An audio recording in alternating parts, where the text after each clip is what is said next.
And the first person to write in is from Dutch, because this is you wrote in last week. You sent me this.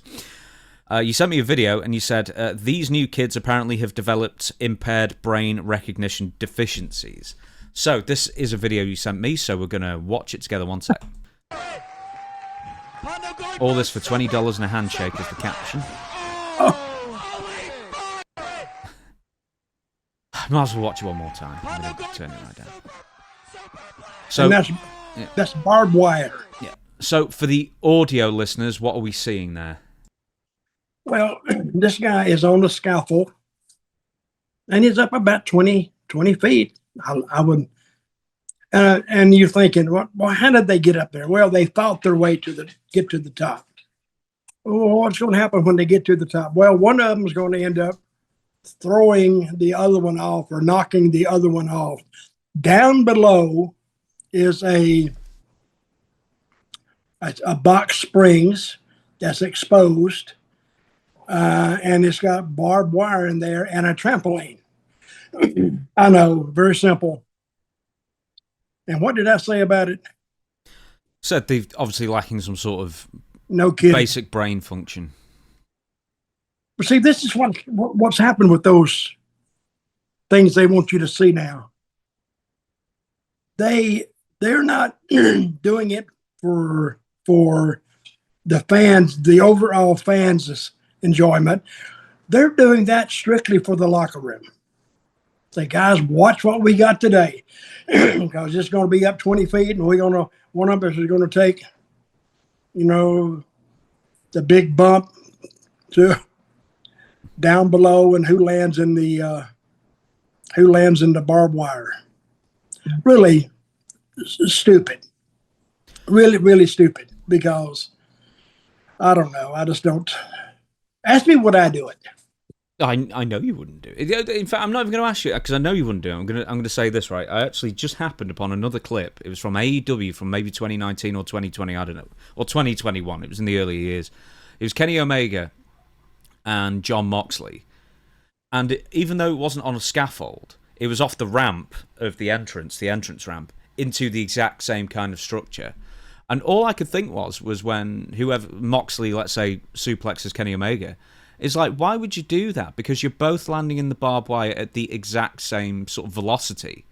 So therefore you're hurting yourself as much as the other guy. Just apart from the fact that it's stupid, is that they both go into the barbed wire, so it doesn't even matter who suplexes who. So you're agreeing with me it's stupid. For many reasons, but I'm just saying logic-based. Logically, it makes no difference who suplexes who. You're both getting hurt the exact same amount, so why would you do it? Well, let me put it this way. When ECW came along, and they were doing these crazy-ass spots with barbed wire and fire and baseball bats and chains and ladders, and see, they're just doing it for the shock value of it. So but you only got so many that you're going to shock people with, and that's only about, I see, underneath 8 or 10, surely. Of course, you got to have fire in there and all this kind of stuff, and that's what set them differently from all the other wrestling promotions.